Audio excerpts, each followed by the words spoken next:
And welcome to Civil Discourse. I'm Jayme Wojciechowski. I'm Marilyn Brown. And today we are discussing the recent protests and violence and terrorism that occurred over the weekend in Charlottesville. And I'm going to start with a quote by Martin Luther King Jr. The ultimate measure of a man is not where he stands in moments of comfort and convenience, but where he stands at times of challenge and controversy.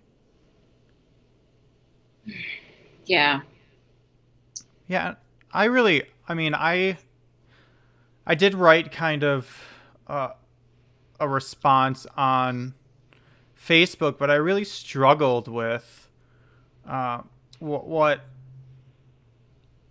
what I was saying and what I was kind of feeling as everything was happening. It was just so overwhelming because I think it's obvious that all this has been boiling for so long, but to actually see it evolve in this way is still like strangely shocking, even though it's not at all. It's weird Yeah. for me. Yeah. I think you're definitely speaking to kind of what I've my thoughts on it have been similar that it, it has been boiling for a long time and I but I think that part isn't obvious to everyone. I Right. think that there are people who it still isn't really obvious just how deeply rooted in our country the hate and the white supremacy is, and so I really think that because we the country's done a really good job or a really poor job of telling our history and of changing it and having this kind of false equivalency issue, and so people really don't see it that way. And as much as I'm someone that has been aware of this and has seen this brewing and has been, you know, worried that there would be something like this would happen at some point, um, everybody doesn't see it that way. And I think that part really resonates with me. And that's kind of the challenge with the discussion is that whoever you talk to about it with, they're coming from kind of their own perspective of either this is a complete, shock that something like this would happen and that they're actual Nazis marching in the United States, or they come from a complete different, standpoint of this, of like, yeah, this is where we've been going, and this isn't a surprise. Um, and for me, that makes it challenging to even discuss. So yeah, I think like I've been really hesitant. I haven't really been able to like even form a post about it or even really respond to anything to anyone else's post about it. I'll maybe start typing something and then I just can't really get the words out because I don't really know what to say. Right. And there's also, at least for me, there's been no mindful discussion about it. I think there was a lot, while it was happening, there was a lot of emotional reactions in the moment. And then as soon as those simmer, instead of actually thinking about things mindfully, it comes political so quick. Like I saw just a lot of back and forth about free speech and what people are actually angry about. And I think it's important for us to, I don't want to say clear up, but explain, at least from my perspective of trying to see things mindfully, is that for me this is not a free speech issue. It's not about whether people had a right to be upset about a statue, or really even if any ideology is legal, is allowed for people to have. The difference is when you're actually in the streets chanting hate speech and committing acts of terrorism. I mean, when someone crashed, what was it, a bus or whatever, in in the UK and killed people, it was instantly referred to as terrorism. And here, the same exact thing happens, but when it's a white man, we don't call it that. And I Right. think it's vital to call it that for a lot of different reasons. But for me, the biggest reason is if we're afraid to call it terrorism, we're afraid to find a solution. Right. Because we understand terrorism, we know how people are radicalized, and we Yeah. talk about it with Muslims in the Middle East all the time on how you radicalize them. And the reality is, white men in America are being radicalized the same exact way. It's the Yeah. same techniques, it's the same things. And if we're not going to call it out as terrorism, we're never going to start talking about what's actually causing this to happen. Right. And what I'll say is that I agree with all of that. And I also think that it's not fear that's stopping people from calling what it is. I think it's intentional, Right. and I think that is important as well. It is intentionally it's not a coincidence that these things are happening now, that we have a different administration, that we have a president that has known people with Nazi ties in the White House. And so these are emotions that have been there and have been brewing, but now people feel able to go out and march and be threatening and actually be violent and arm themselves. And it makes sense. It makes sense because there is an intentional tiptoeing around calling them what they call themselves. So, in the president's statement, he 48 hours later, and we can talk about that later, but 48 hours after it happened, finally used the words Nazis or neo-Nazis but he intentionally did not say white nationalists, and that's part of the rhetoric that a lot of the people that a lot of these groups are calling themselves. And so I think there's an intentional message of it is safe to do these things. You'll be protected. And that is a really scary thing, but that's the reality that we're living in right now. And I think that part should not be surprising, that we have an administration that is protective of these ideologies and of these types of behaviors, because he was saying those things before he was elected, and he has a long history of racist behaviors, of discriminatory actions with his business practices. So this is not a surprise. But I think part of the issue with the United States is that we intentionally continue to ignore what a large population of our citizens have been saying for a very long time and shutting it down. And until things happen to white people, that's when everyone can say, oh, wow, we have a problem, And Right. so I think that's also a big part of it. But a lot of this is extremely intentional. We have the person who was the leader of the birtherism, conspiracy in the White House.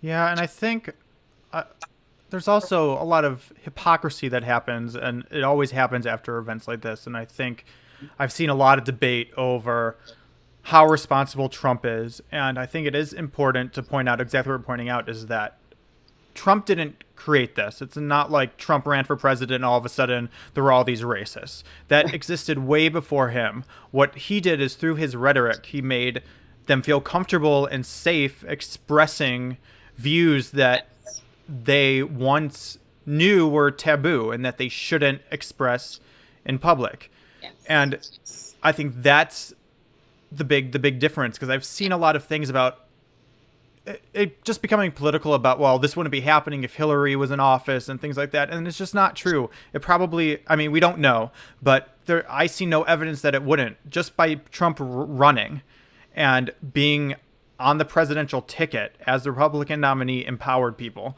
And because of that, this was bound to happen no matter what the outcome of the election was. And the other thing I see is a big hypocrisy that I want to talk about is this comparison to what happened to Black Lives Matter. And the only thing I want to say about it is no matter what your feelings are on Black Lives Matter as an organization, as a movement, there's a huge difference. And the huge difference is whenever any violence occurred, whether it was someone who claimed they were marching with Black Lives Matter or came to a Black Lives Matter march and caused violence, Black Lives Matter and their leadership instantly came out against it, against the violence, saying that they're a peaceful organization. Nothing in their platform includes violence of any nature. So the difference for me is that none of these organizations that were marching have come out and said anything about the violence. And the violence is part of what their mission is. Their mission is violent. It's in all their bylaws. It's what the organization is. So that's the big difference for me. Yeah, that's a huge difference. And I mean, I think that even just going, that's one of the most obvious differences, but also just, I think that it's important for people, if you have a strong negative feeling about Black Lives Matter as an organization, I think it's important to ask yourself why. Because if you actually look at and read and see what Black Lives Matter is advocating for, it's for basic human rights for Black people. That is it. Stop killing us. It really boils down to a pretty basic thing. And so if that in and of itself is something that you struggle with, I think everybody really, this is a time where everybody has to start questioning why we believe the things that we believe. You know, we believe things because we've been conditioned to, because we've been in certain situations and we don't know any better. But at the same time, we're in a situation now where we have to start taking that responsibility and asking ourselves these questions. And so with this really dangerous false equivalency of Black Lives Matter, that is a peaceful organization that peacefully marches and is met with police and riot gear, you know, time after time, that we can't even have a conversation if that's your argument. Like, if that's where you're coming from, that's where I don't even really know how to have a conversation. Because if you really truly believe that, then I also think it is a way to shut the conversation down, whether that's conscious and something someone's trying to do or subconscious. Because if your reaction to Nazis with swastika and weapons, flags and weapons and chants of Hitler quotes is to then say, well, Black Lives Matter, and talk about this organization over here, you are condoning their behavior, because you were basically saying, well, these people do it too. So if you're saying, so then I say, and what's your point? So are you saying that it's okay that they are behaving this way because you somehow perceive this other organization in a specific way? It's just, I think it's exactly what you're saying. I think it's actually a tactic to derail the conversation as opposed to talking what's actually important and actually happening right now. Yeah, I mean, these are tactics. Yeah, they're very intentional tactics. And I don't think the people that are like day-to-day parroting them are the ones that like manipulated and have mastered the tactic. Right. But I think intentionally the people who started this and started feeding that into it, this idea that Black Lives Matter is a terrorist organization or a violent organization, that was intentional. And the same thing happened with the Black Panther Party. That was an organization that was basically like, we feel like we want to have Second Amendment rights as well, and fed children and you know, and things like this. But it got turned into this history gets rewritten, and we're watching it happen right now, you know. And I think that's really, I think, for me, kind of the core problem is that we continue to watch history be rewritten, and we're allowing it. And we're not really calling it out. And I think that it's concerning, you know, because we didn't get here, like you said, this is not about Donald Trump. You know, when people like demonize him, I mean, he clearly, you know, there's a problem and we need to talk about it, but it's not about him. And he did not create all of this. He rode the wave of it, you know. But I think that we have to recognize that we didn't get here through just randomly. This is a country that has over 1,500 monuments to the Confederacy in this country. I mean, those are the things that we need to deal with. And I think that there are, ways that we're trying to deal with that. And I, have some thoughts on that as well. But I think that, we have to recognize that we live in a country that has decided to, again, create this false equivalency where, we just had this war and glamorize the South and the Confederacy and make it okay to still have Confederate flags around. Meanwhile, the way Germany has dealt with the aftermath of the Holocaust, we really could learn a lot from that. But instead, we're so protective of, this heritage. Right. And I was watching and reading some testimonies from some of the people who are marching with the Unite the Right March is what they called it. And they were talking about the statue and about that heritage and the importance of that.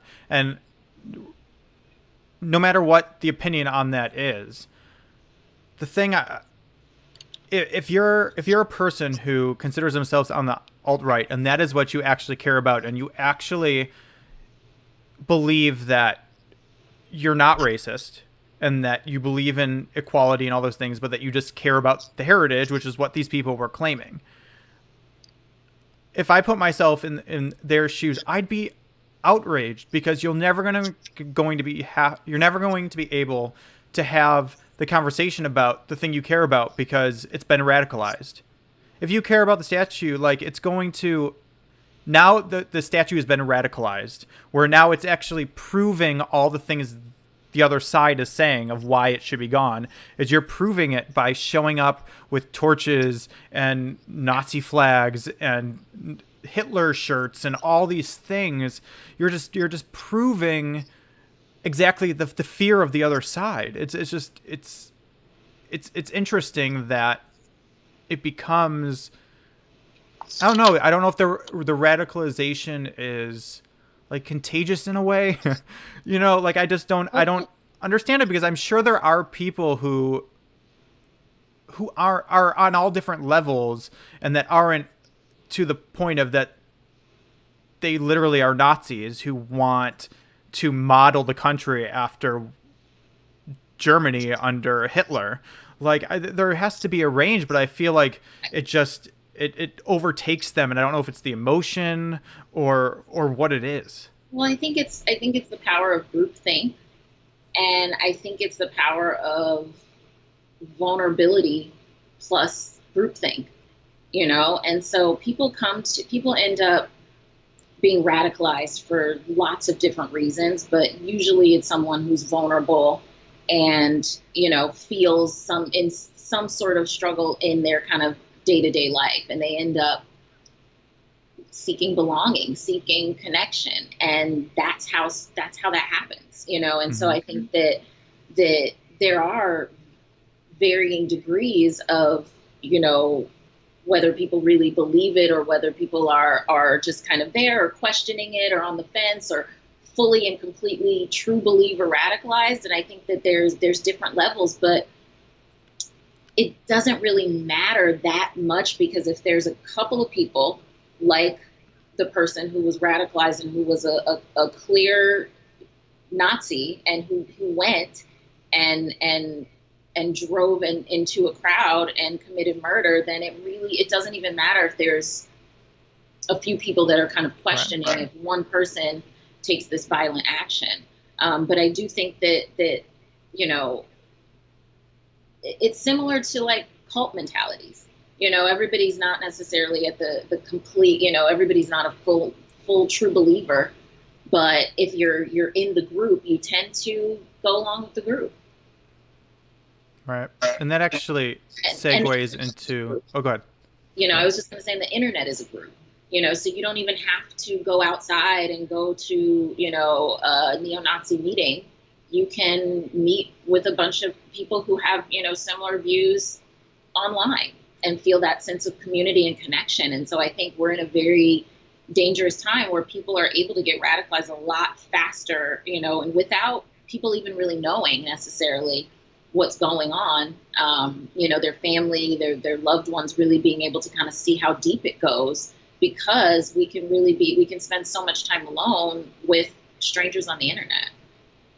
Right. And I think this is a good segue to the organization I wanted to talk about, which is Life After Hate, that was created by Christian Pucciolini, who was a neo-Nazi in the 90s, and helped actually build some of the biggest neo-Nazi organizations that now exist. And in the late 90s, his story is basically he started questioning it, or I should even go back further. He was abandoned as a child, and was basically radicalized because he was looking for a community and kind of a purpose. And I mean, there's pictures of him in Germany, and this is completely legal, hailing Hitler, doing all like these illegal things, and it was just for him. He says he never really thought about the idea. The ideology was just the action that he was told to do to feel like he was in this community and had this purpose. And once he got married and had a kid, he started questioning the ideology and eventually left and started this organization called Life After Hate, that the sole purpose is helping de-radicalize people within those movements. And he did release a statement, and I just want to read. I don't want to read the whole statement. It was a long statement about Charlottesville. I specifically want to read the portion about radicalization. And he says, I think ultimately people become extremists not necessarily because of the ideology. I think that the ideology is simply a vehicle to be violent. I believe that people become radicalized or extremists because they're searching for three very fundamental human needs: identity, community, and a sense of purpose. They're able to find that community and they're able to find that purpose that's being fed to them by savvy recruiters who understand how to target vulnerable young people. And they go for this solution because, frankly, it promises paradise and requires very little work except for dedicating your life to that purpose. So, and so much of that, for me, paralyzes, or is a parallel to Islamic extremism. Oh, talking about paradise, and I'm sure he does that very intentionally. And I just think it's an important, because I see a lot of these like punch a Nazi type things, and I know a lot of people are just doing it for fun, but I think a lot of people mean it too. And the problem with it is the same as just the philosophy of just drone and bomb the Middle East and these terrorist groups, is every time you punch a Nazi, you give them ammunition to go radicalize two more. So we just have to start really looking at what is causing the radicalization, because until then, it's going to be really hard to ever correct it. And I mean, there's multiple layers. Like, yes, this Trump's presidency has helped expand the reach and really empower them in a way they haven't felt empowered in a very, very long time.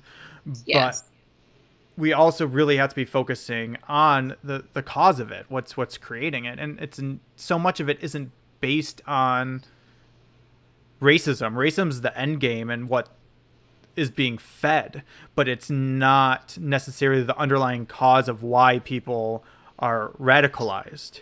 Mm-hmm, mm-hmm. Yeah, I think you're right. I think that we have to really kind of look at like why people are vulnerable to being radicalized to this degree. And I think that, I definitely do believe that racism is a conditioned scapegoat for everything else, so for lack of education, lack of opportunities, lack of resources, things like that. I think that racism is kind of an easy, again, strategic scapegoat. But I do think that there are deeper issues that are bringing people to these places. And I think that really one thing that really sticks out to me, and this has been kind of troubling to me for a while, is this idea and this feeling of like being really, really outraged, being really upset, but being unwilling to talk to the people that you even know and just kind of talk to your own community, your own family, your own loved ones. I think that that part troubles me, and I think that's how we end up getting here. I think people get lost from the people that they're closest to, and if we're afraid, if you're afraid to, and I've had conversations with people, that have said to me before the election, kind of when we could see that he was the nominee and it was going in this direction, and people would say to me, well,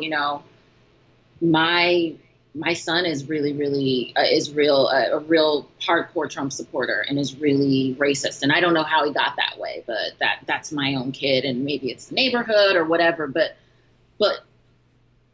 not having that conversation, and I think that's important, that we have to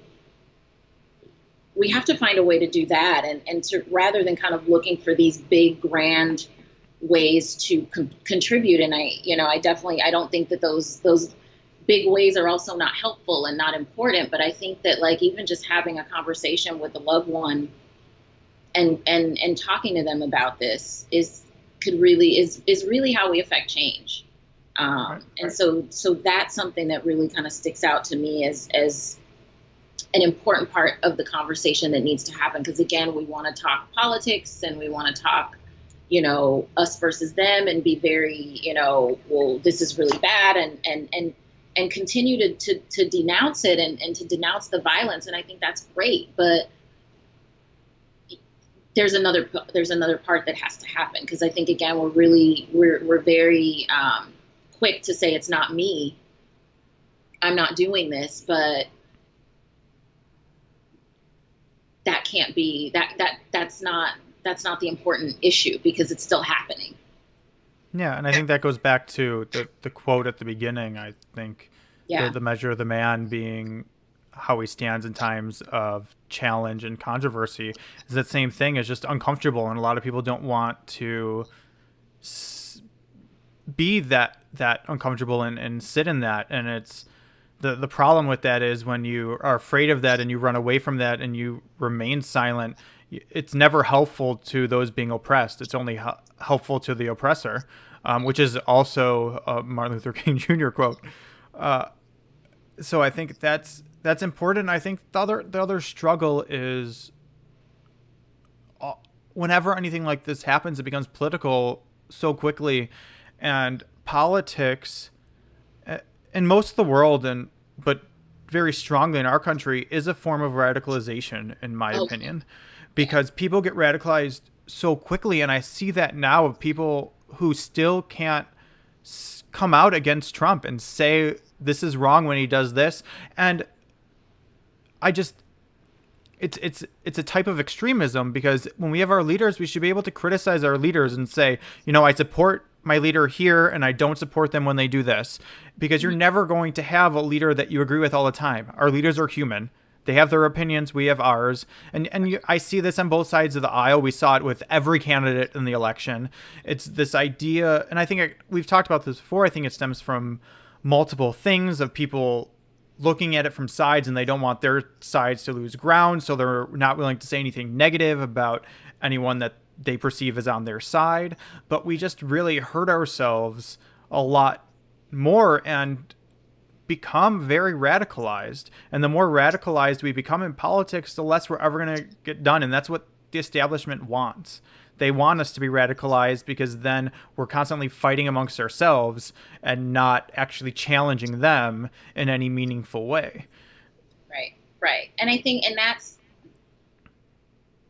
also, I think that's such an important part. And that's not a democracy. I mean, that's not like, we don't live in a system where we're not allowed to challenge and we're not allowed to question our government. Like, that's the entire point of why our Constitution is the way it is and why we have the system that we have. If we didn't, we would be a monarchy. And I think that there are people that want to really genuinely undo the fiber of the way we do things in this country. And so I think that is concerning, because we need to be able to ask these questions. And when our when our Congress people and our reps are not willing to be honest and call things out and to say, no, this is not okay, I think that we really are setting a really bad precedent for our government, and how things work. And I mean, and I think that's been happening. I think there's, like you said, that idea didn't start with Trump either. We've been dealing with that and kind of dealing with that struggle for a while. Right. And I think too, when we're talking about talking to our family or our loved ones or friends or just people that we engage with in any way on these issues, or we overhear things, I think we often don't give people, well, we don't self-reflect enough to go deep enough, and we don't expect other people to be smart enough to actually talk about these issues in a deep way. And I'll give an example. It's very easy to kind of make this political and be the standard argument, but specifically on Black Lives Matter, where I get to a lot of people who do not support Black Lives Matter, is I'll try to look at what is the core of what we're both saying, and I'll say, because the conversation so often will become about whether police brutality is a thing statistically, and there'll be arguments about the statistics, and that's useless. And what I'll say is, for me, the statistics don't matter. What matters is that you have a giant population of people who feel that the police are out to get them. And no matter what the statistics say, that's not, has nothing to do with what the actual core of the problem is. So the problem is that these people feel this way. So if we're going to correct it, and we both want it to be corrected and for this problem to go away, we have to address that issue. And when you get to, and then once, and most people who claim they disagree with me agree with that. And then from there, there's disagreements. But once you can get on that point, you can actually then find solutions to the problem. Yeah. Yeah, I think that's a very mindful way to have these conversations. And I think the difficulty is that people are not really in a place to have those kind of conversations. I think people's energy is not in a place to have those conversations. And so as much as I encourage people to talk to people and talk to their family and talk to people in their community, I also want to put a really big caveat to do that when you are in a place where you can have those conversations in a way that's not aggressive. I think a lot of times people will feel like, well, I should talk to the people and I need to tell people about themselves, right? And so if you're having the conversation coming from that standpoint, the person you're talking to is definitely going to immediately get defensive, and then you're not going to go anywhere. You're not going to be able to even do what you did in that instance, in that example. And so I think that,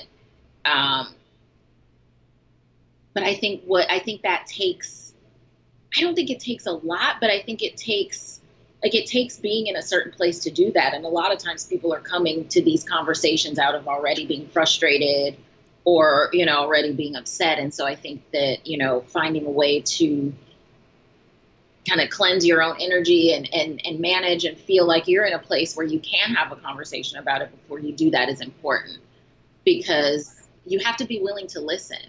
And that's what you did. You were willing to listen and to say, okay, let's just, let me listen to what your concern is about this. Let me listen to what your beliefs, even though I already believe what I believe.